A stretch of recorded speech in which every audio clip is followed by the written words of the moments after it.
Great Britain, an ancient land of pagan ritual, the monarchy, the fake tan, cricket, and most importantly, heavy metal. My name's Jesse Hughes, and I was sitting here in LA reminiscing about the last series of On the Road, where I investigated the role of the roadie in rock and roll, and it hit me what my next project should be. Since my first musical love is Black Sabbath, I was thinking, how did these guys from Birmingham, England start a whole genre? And what was it about that part of the world? I smell a pilgrimage. Amen. A heavy metal pilgrimage to the UK, no less. And it needs to start right now. Oh, Lord, yeah.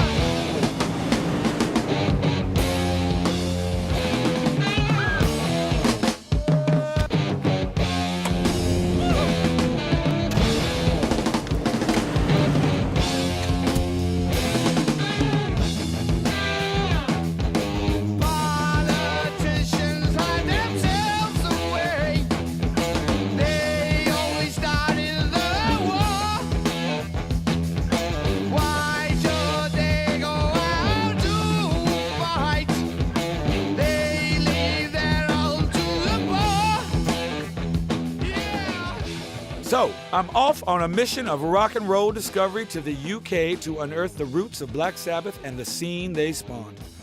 I need to meet the bands. I need to meet the roadies, the groupies, the rock professors. I want to go to the places these bands grew up, practiced, recorded, drank, and passed out.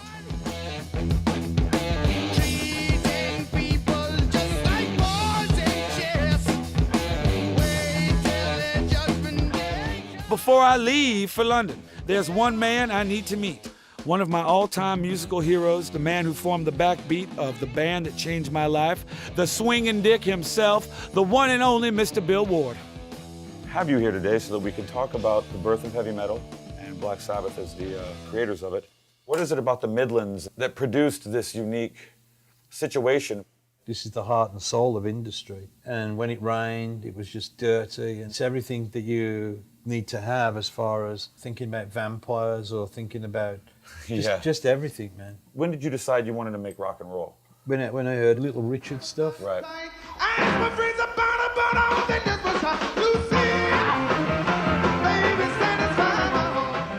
Everybody coming out of American rock and roll just turned me on so much that I just couldn't stop listening to it. He's my hero. Little Richard's my favorite. Lucille.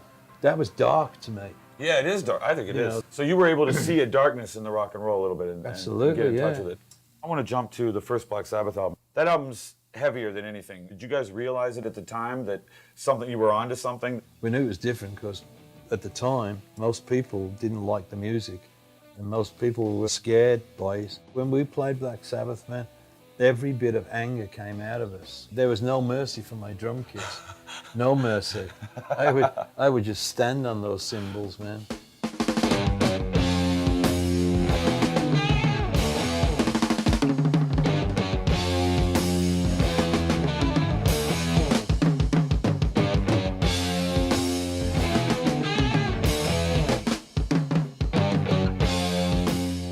What do you think that the difficulty in accepting the music at first was? I mean, there's been some suggestions that it had something to do with class. I honour our music by calling it working class music. Right. I always consider Black Sabbath the first punk band. They were thoughtful lyrics, but at the same time, they were different. Right. And they were topical. And I think people had a tough time admit that they just didn't like the subject matter. Right. And that's where some of the things from other realms, if you like, or devil music or whatever, that's where some of that started to show. When you guys were making it, it was heavy rock. Yeah, it was hard rock. It was hard rock. Yeah, I was very proud of that. When did the heavy metal label get attached to it? That was when Rolling Stone did it. You know, because we were all looking around, scratching our heads and going, what's heavy metal? Generals gathered in their masses, just like witches at black masses. Evil minds that plot destruction, sorcerer of death's construction. So I'm going to be going to England and I'm going to be heading to Birmingham. And Great. when I get to England, I'm going to be catching up with bands like Quartz. Yeah. Did you ever play with those guys? Yeah. What did you think? I mean, Oh, they're just the guys, you know. yeah. You know, we've learned from each other. Real solid players. Also, try to make the journey from Birmingham to the Black Country. There were so many fantastic bands that came through. I want to head to like Rockfield. Oh, great. Do you have any memories of? Oh, that's like my home. We did our second album at Rockfield. Back in the day, you know, we were getting high. You know, so, you know, it's great at midnight, you know, in the middle of nowhere. And we wrote a lot of really good stuff, which is still to this day unreleased. Really? Yeah. Wow. Maybe one day something will happen with it, but who knows? So I'm also going to get a chance to meet with Cynthia Plastercaster. She's the young lady who went around casting Jimi Hendrix's genitalia and like all the rockers. Do you think hijinks like that are important to the whole rock and roll fabric? It's part of it. It's part of all the good stuff. It's part of all the drama. Right. It's all part of rock and roll. I think the girls are really important, you know. Any wild memories from the road? The first thing that comes to mind right now, for some reason, is being nude in the fountain at King's Cross in Sydney, Australia. I'll give you one guess who was in the fountain with me. Ozzy. In the daytime as well, I might say so. And being arrested. Yeah, I have heard some stories about practical jokes amongst the band. But it's been like that since we were kids.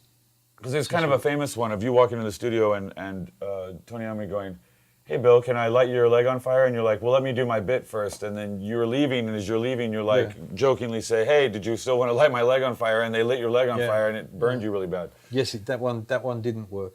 But the previous times when he'd lit me on fire, we knew how to roll out. So we had it down. It was like a little show that we would do.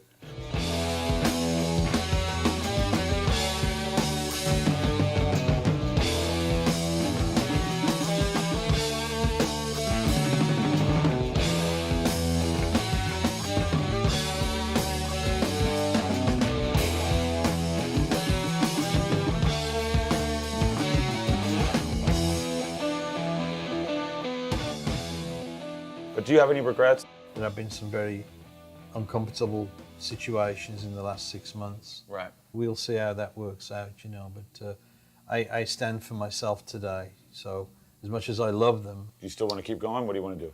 I'll always play. That's my life. If there's some longevity with Black Sabbath, then I'd like to be a part of it. I want to play hard rock music, you know. I want to play loud drums. I love playing with Terry. I love playing with Oz. And I love playing with Tony, you know. Right. When Tony opens up with huge chords, man, I still get the same shiver up my back that I got when we were 18-year-old kids. It ain't gone away. It's still there. You know, I feel really, really fortunate that I've been able to have music in my heart and my soul. Whew, what a man, Mr. Bill Ward. I've learned so many things from him. I've learned the power of humility, the power of rock and roll, and the fury and anger that is the boogie woogie.